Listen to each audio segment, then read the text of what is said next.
So I'm going to be showing you how to model and solve subtraction equations.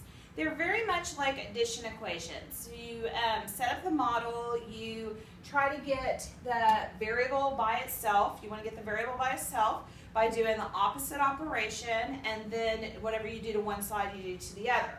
So get the variable by itself, undo the operation, and whatever you do to one side, do to the other. And I'll be pointing that out as we go through. So make sure that you write exactly what I write, because this is very important. These are actually very easy equations, and they're going to get very complicated. So if you can't do the basic skills of doing these and showing all of your work, you're going to get lost on the ones that get more complicated. So let's look at the first one. We have x here, and we have a -3.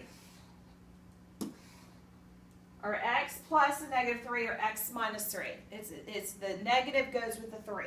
So I've got -3 and it equals 3.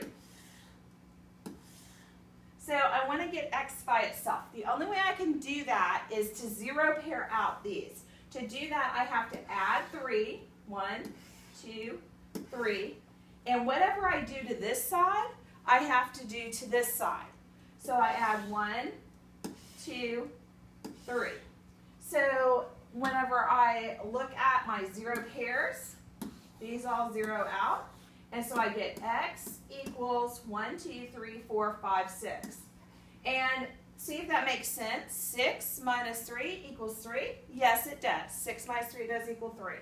And we'll come back and do it just with the numbers and symbols. Okay, so now we have x minus 3 again. So we have x and 3 negatives. And this time we have negatives on this side.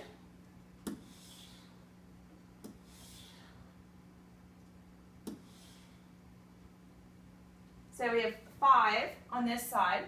And so I'm going to, let's see.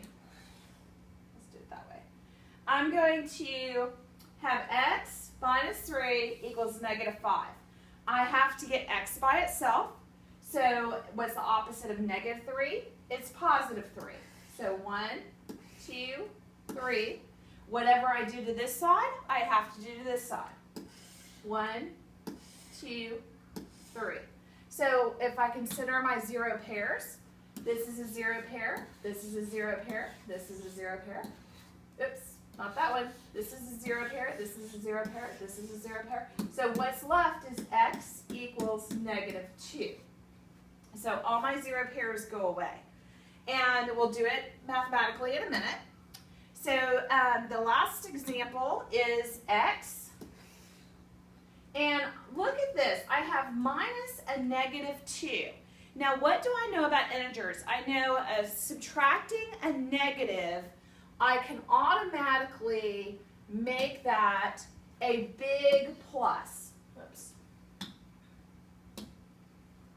A big plus, okay? So that's what I'm going to represent. I'm going to change that subtracting a negative to a big positive.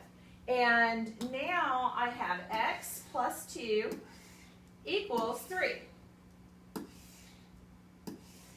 Okay? To get x by itself, I've got to undo this with subtraction.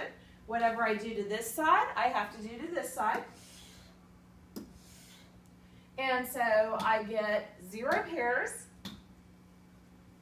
0 pair, 0 pair, 0 pair, 0 pair. So x equals 1. And put it back in. 1 plus 2 equals 3. Yes, indeed. 1 plus 2 equals 3. So let's go back and look at this just with the numbers and see if we get the same answer. Now we're just going to follow the rules as we go along. So I've got a subtract 3. So I need to do the opposite, which is add 3. And this is so I can get x by itself. And whatever I do to one side, I have to do to the other. So x, because this just equals 0, equals 6. And that's what I found. It equals 6. Now, this is a lot more straightforward and simpler, I think. But this helps you understand why you're subtracting, why you're adding to both sides, why that gives you the answer that it does. So this one, so I've got subtract 3. So to get x by itself, I'm going to add 3.